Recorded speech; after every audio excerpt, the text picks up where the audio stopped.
Assalamualaikum warahmatullahi wabarakatuh. Masih bersama Ibu Guru ya. Jangan bosan-bosan ya ketemu sama Ibu Guru.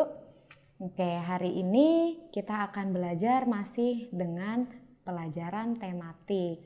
Pelajarannya apa? Materinya apa, Bu? Hari ini, Bu. Sebelum kita mulai masuk ke materi, ada yang harus kita lakukan dulu, yaitu berdoa seperti biasa. Oke, kita angkat kedua tangannya dulu, kita berdoa, dimulai. Berdoa selesai. Oke, sebelum kita belajar, tadi kalian sudah mandi semua?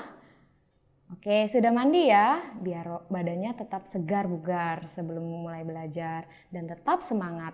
Oke, jangan lupa cuci tangan menggunakan sabun dan air yang mengalir. Cuci tangannya minimal 20 detik ya. Meskipun kalian tidak kemana-mana, meskipun kalian cuma belajar di rumah, harus tetap cuci tangan dengan air dan sabun. Oke, semuanya paham? Kita langsung masuk ke materinya. Yaitu kita akan belajar tentang pengaruh letak geografis. Nah, ini di materinya ini ada mata pelajaran PPKN dan IPS. Sekarang kita mulai masuk ke materinya ya. Ada yang tahu nggak ini apa? Ya, ini adalah burung Garuda. Yaitu di dalam burung Garuda ini ternyata ada simbol-simbol dari Pancasila. Nah, sedangkan burung Garuda ini termasuk simbol dari negara kita. Kalau misalnya Pancasila itu dasar dari negara kita. Ada yang masih ingatkah bunyi dari Pancasila? Jangan mentang-mentang kalian di rumah jadi aku lupa Bu sila ke-1. Aduh, aku lupa Bu sila ke-4 karena kepanjangan. Oke, karena takutnya banyak yang lupa. Sekarang kita sebutkan lagi bunyi-bunyi dari Pancasila dan simbolnya. Oke, sila pertama berbunyi ketuhanan yang Maha Esa. Simbolnya apa ya? Simbolnya yaitu bintang. Kemudian yang kedua, kemanusiaan yang adil dan beradab.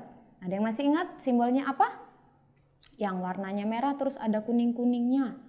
Ya, itu dia rantai. Kemudian bunyi Pancasila yang ketiga, Persatuan Indonesia. Dengan simbol apa ya? Betul sekali, pohon beringin. Kemudian yang keempat nih, biasanya yang banyak lupa karena panjang atau suka ketuker. Bunyinya yaitu kerakyatan yang dipimpin oleh hikmat kebijaksanaan dalam permusyawaratan perwakilan.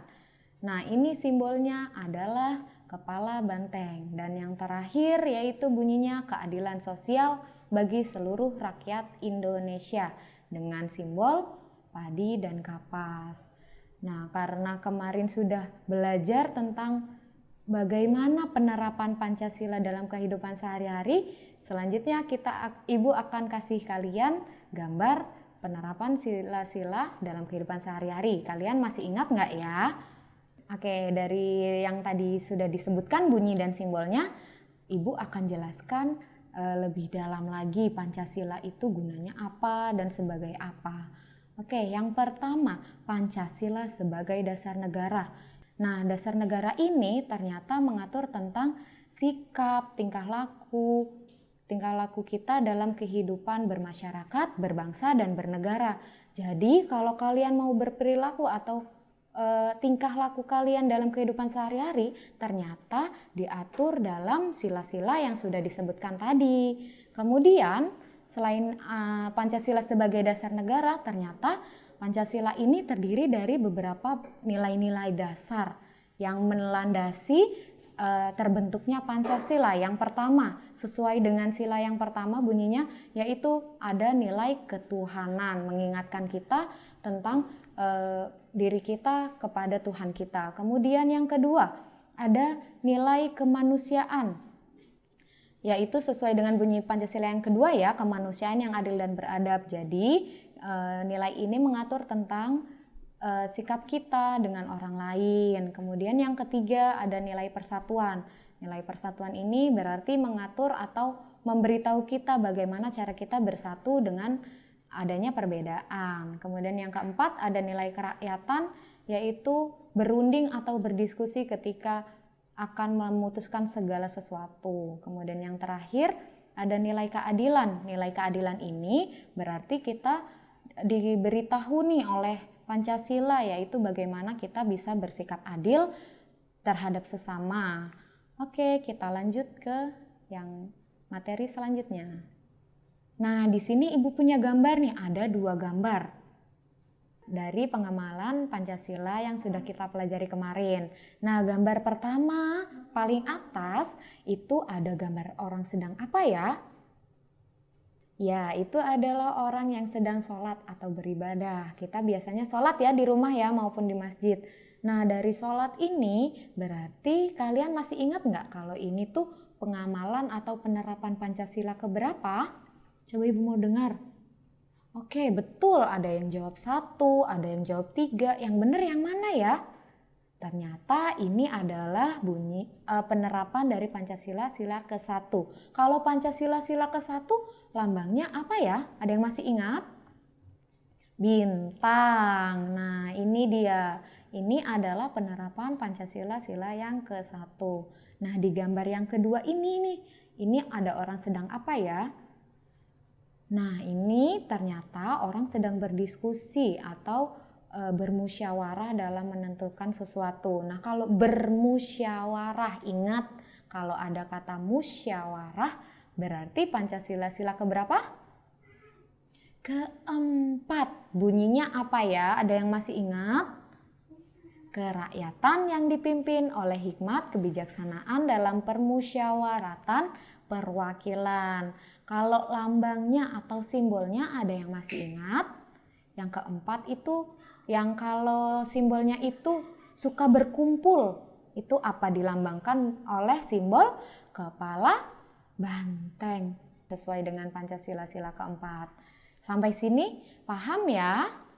Oke, kalau tadi sudah disebutkan contoh dari Pancasila ke-1 dan sila ke-4, sekarang Ibu punya latihannya. Berikut ini latihan untuk kalian. Oke, silahkan di screenshot kemudian ditulis di buku tulis ya. Nanti dikerjakan semampu kalian, atau kalau tidak mengerti boleh tanya mama atau papa kalian. Kita lanjut. Oke, sudah di screenshot semua ya. Kita masuk ke materi selanjutnya, yaitu keragaman suku bangsa ternyata salah satu pengaruh dari letak geografis Indonesia. Kok bisa sih, Bu? Nah, sekarang kita coba baca di selanjutnya ya. Nah, ini dia pengaruh letak geografis Indonesia. Kalau yang masih lupa, nih Ibu ingetin lagi, ternyata letak geografis Indonesia terletak di antara 2 benua dan samudra. Samudranya apa? Samudra Hindia dan Pasifik, sedangkan benuanya benua Asia dan benua Australia. Sambil Ibu jelaskan, kalian buka bukunya ya, halaman 94. Ibu tunggu. Oke, kita lanjut. Ternyata ada beberapa pengaruh letak geografis. Yang pertama yaitu jalur perdagangan internasional. Karena Indonesia itu disebut dengan negara maritim, Bu, negara maritim itu apa ya? Ayo, kemarin kan Ibu sudah jelaskan negara maritim adalah negara yang sebagian besarnya terdiri dari beribu-ribu pulau atau beribu lautan. Oleh karena itu, Indonesia menjadi jalur perdagangan internasional karena letaknya sangat strategis nih di antara 2 benua dan 2 samudra, sehingga memudahkan untuk kapal-kapal yang dari luar negeri untuk datang dan keluar dari negara Indonesia. Oleh karena itu produk-produknya banyak sekali, ada yang dari luar negeri, ada yang dari dalam negeri, kemudian kita jual ke luar negeri. Itu dia yang namanya jalur perdagangan internasional yang mempengaruhi letak geografis Indonesia. Kemudian yang kedua, apa ya pengaruhnya? Bermacam-macam suku bangsa. Seperti yang sudah Ibu pernah jelaskan, ternyata letak geografis ini mempengaruhi berbagai macam suku bangsa. Suku apa aja yang kalian tahu ya? Yang pertama ada Jawa, ada Sunda, ada Asmat, ada Dayak, dan lain-lain. Dan masih banyak sekali suku-suku yang harus kita ketahui mulai dari Sabang sampai Merauke. Kemudian pengaruh yang ketiga yaitu perbedaan kondisi alam. Karena Indonesia ini terdiri dari pegunungan dan lautan, membuat kondisi alamnya berbeda-beda. Ada yang di dataran tinggi, ada yang hidup di dataran rendah. Nah, oleh karena itu musimnya pun atau suhunya pun berbeda. Kalau misalnya orang yang tinggal di dataran tinggi, suhunya cenderung dingin. Sedangkan orang yang tinggal di dataran rendah atau daerah pesisir pantai, suhunya lebih panas. Kemudian ada lagi pengaruhnya, yaitu keberagaman agama. Karena yang tadi nih nyambung dengan perdagangan internasional. Karena letaknya sangat strategis di antara dua benua dan samudra, itu membuat kita memiliki berbagai macam agama. Ada berapa agamanya? Ternyata dari keberagaman agama kita memiliki 6 agama yang diakui di Indonesia. Yang pertama ada Islam, kedua Kristen, ketiga Katolik, keempat Hindu, kelima Buddha, dan yang terakhir Konghucu. Kemarin sudah belajar ya di mana saja mereka ibadah. Kita lanjut ke pengaruh geografis yang selanjutnya, yaitu bermacam-macam jenis mata pencaharian. Karena Indonesia itu merupakan negara agraris. Oke, sampai sini dulu. Negara agraris. Boleh sambil dicatat di buku tulis ya. Negara agraris itu apa ya? Ada yang tahu atau udah pernah dengar nih tentang negara agraris? Kalau misalnya belum, negara agraris adalah negara yang mayoritas penduduknya bermata pencaharian sebagai petani. Karena faktor kondisi alam atau kenampakan alam yang ada di Indonesia membuat Indonesia itu kebanyakan atau sebagian besar orangnya bermata pencaharian atau memiliki pekerjaan sebagai petani. Nah, kemudian selain itu ada dampak negatif. Dampak negatif itu apa ya, Bu? Dampak negatif itu dampak yang kurang baik untuk negara kita. Ternyata ada dampak negatifnya juga ya dari pengaruh letak geografis tadi. Tentu saja. Yang pertama adalah mudah masuknya budaya asing. Seperti tadi nih, karena terletak di antara dua benua dan samudra membuat budaya asing itu lebih cepat masuk ke Indonesia. Budaya asing itu seperti apa, Bu? Misalnya lagu-lagu pop, lagu-lagu K-pop. Nah, pasti nih banyak nih yang K-pop nih, yang suka Blackpink, yang suka BTS, itu termasuk dari pengaruh budaya asing dari luar negeri. Nah, itu termasuk dampak negatifnya. Kok bisa, Bu? Nanti akan Ibu jelaskan setelah ini. Kemudian dampak yang kedua, yaitu banyak yang menggunakan produk luar negeri. Nah, ternyata sebagian besar dari kita lebih percaya diri atau lebih pede dengan kalau pakai merek-merek luar negeri. Kalau misalnya nggak pakai merek luar negeri tuh nggak keren. Padahal di Indonesia atau di dalam negeri kita ini memiliki kualitas yang tidak kalah bagusnya loh dengan luar negeri. Coba kalian kalau misalnya beli sepatu pasti kebanyakan di mall, ya kan? Itu kebanyakan produk dari luar negeri. Kalau bisa kalian menggunakan produk dari dalam negeri ya, supaya untuk membantu kemajuan dari usaha kecil menengah yang ada di Indonesia. Kemudian ada yang terakhir, pengaruh atau dampak negatifnya, yaitu kurangnya generasi muda dalam melestarikan kebudayaan daerah. Nah, ini dia nih, misalnya kalau anak sekarang ini lebih suka modern dance.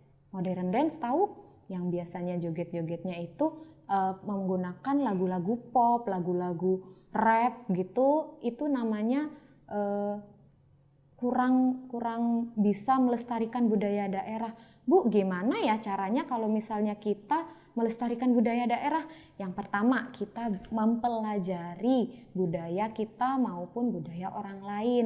Nah, kalau kita udah belajar, udah tahu budayanya itu seperti apa. Nah, kalau kita misalnya sudah tahu, kita bisa bagikan atau kita bisa ajari bahkan ke teman-teman yang di luar negeri. Kalian bisa upload di YouTube ketika kalian misalnya menari jaipong. Nah, itu akan lebih bisa untuk melestarikan budaya sendiri. Jadi, kita budayanya tidak hilang tuh, kita masih tetap memiliki budaya yang kita wariskan secara turun-temurun. Sampai sini paham ya? Oke? Oke, dari tadi belajar semuanya semoga ilmunya bermanfaat dan kita dapat menerapkannya dalam kehidupan sehari-hari. Ingat, jangan lupa tetap jaga kesehatan meskipun kalian belajar di rumah ya. Akhir kata, wassalamualaikum warahmatullahi wabarakatuh. Dadah.